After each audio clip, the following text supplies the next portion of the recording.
everyone. Today you're going to be studying something called probability.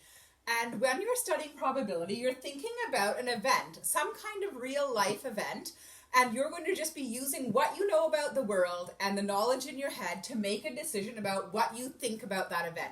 If you think it'll happen or it won't happen, all right, or how it might happen. So there are some words that you're going to be using when you're studying probability, and I'm just going to go over them with you a little bit. So if we're thinking about an event and you choose that you think that event will always happen, another way to say always is certain. All right, and you might see the word always or certain as a choice in your book. So you're thinking that that event will always happen. So for example, if you say that the sun will rise tomorrow. Well, we know that daytime comes, so that would be an always event. That would be something that happens every day that we know. Now, this one here is something that never happens, or in other words, it's impossible. All right, so I'll give you an example. If you roll a die, can you land on the number 7? Well, we know that there are only 6 numbers on the die, so that would be impossible. There is no 7. Okay, so thinking about never and impossible. Then you might have something where your probability might be sometimes it happens. All right, and then when you think about sometimes, you're thinking, well, sometimes it happens and sometimes it doesn't. And then there are 2 other choices that you could have here. So there's this word here, likely, and that means it probably will happen. So for example, maybe you're thinking of an event that says, tomorrow morning you will have breakfast. Well, that probably will happen. We have to be careful when we're choosing this. We could say certain because you know that you always eat breakfast. But what if, for some reason, you maybe slept in, or you decided to have brunch, or skip breakfast for some reason, maybe something came up. And so even though we usually know we have breakfast, we would choose likely because there is a chance that if we got interrupted for some reason, maybe we might not eat breakfast. So we would choose likely, and that means probably will. Okay? Unlikely means probably will not. So let's think of an example. Maybe you might win a prize tomorrow. Well, we don't win prizes all the time, so it probably won't happen. But maybe there'll be some sort of surprise draw and you might win a prize tomorrow. So then you'd pick unlikely. It might not happen. It probably won't happen, but there's a very small chance that it might happen. So we're thinking of these words when we are using probability to describe an event. So I have more events on this board, and I'm wondering if you can help me figure out which one we would choose. All right, so I'm going to use these underlined red words instead of these green words. This is kind of how we start when we're first learning about probability, and grade 1s would start like this. But then as we get into it a little bit more, and especially in grade 2, we will start to use these words. So I'm going to go ahead and use the red version, but remember that you can look to the green to see what it means. So here is my first event.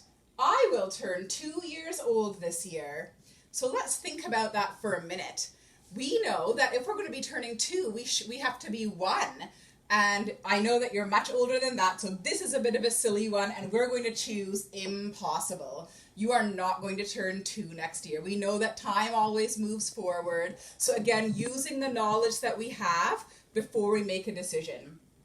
All right, I will eat dinner tonight. Now, usually you would probably say certain always, and I would probably accept that in most cases. But if you really thought about it and you really thought about all the possibilities that might happen, that something might come up and you may not eat dinner tonight, I'm going to choose I will eat dinner tonight as likely. Probably will. Yep, because I know that I always do eat dinner and usually there is no interruption. So I'm going to choose likely. Oh, but I will also accept certain for something like that. Friday will come after Thursday. Well, let's think about our calendar. we know that Friday does come after Thursday every week. And we know that the days of the week don't change, so we're going to go with always certain for that. I will lose a tooth tomorrow. Well, you are at the age where you're losing teeth, so that might happen. Now, if you don't have a wiggly tooth, that might be unlikely. Or maybe you have a really wiggly tooth, so that might be likely. So again, some of these are going to depend on you and what you are like at the time. I'm going to go with unlikely. Probably will not. I don't have any loose teeth. I'm not going to choose impossible though, because what if I fall down and knock a tooth out? So I'm going to go with unlikely, and I hope that does not happen. All right, but again, thinking of cases where maybe it might. So I would say when you're choosing certain or impossible, you make sure that you are 100% certain. All right, that's kind of how we go with it. 100% sure that it will happen, you pick certain. If there's a 0% chance not happening at all, no matter what, then you choose impossible. Otherwise, you're probably going to be choosing somewhere in here for most. Pears will grow on apple trees. Well, if it's an apple tree, will it grow pears? Well, that's a totally different seed. So I'm going to go with impossible here, that a pear will not be able to grow on an apple tree. My next event, I will read something tomorrow. So, well, you all have schoolwork that you've been doing these days. So I would say likely, yes, you probably will read something tomorrow. There might be a small possibility that if, there's a change in events and you don't have your schoolwork tomorrow, and you may not read something, but you probably will. Okay, so that would be likely. I probably will. So these kind of probability words are a bit tricky sometimes, all right? But there's a little bit of flexibility, and I'm sure as your parents are helping you and going through everything, you'll be able to talk about it. Talking about the events always helps when you're trying to decide what to choose. All right, so there's reminders of these words on your pages, and there's all kinds of fun events that you're going to be studying and looking at. So I hope you have fun using these words, and check in with your book to make sure that you are choosing the right one. Have a great day, everyone.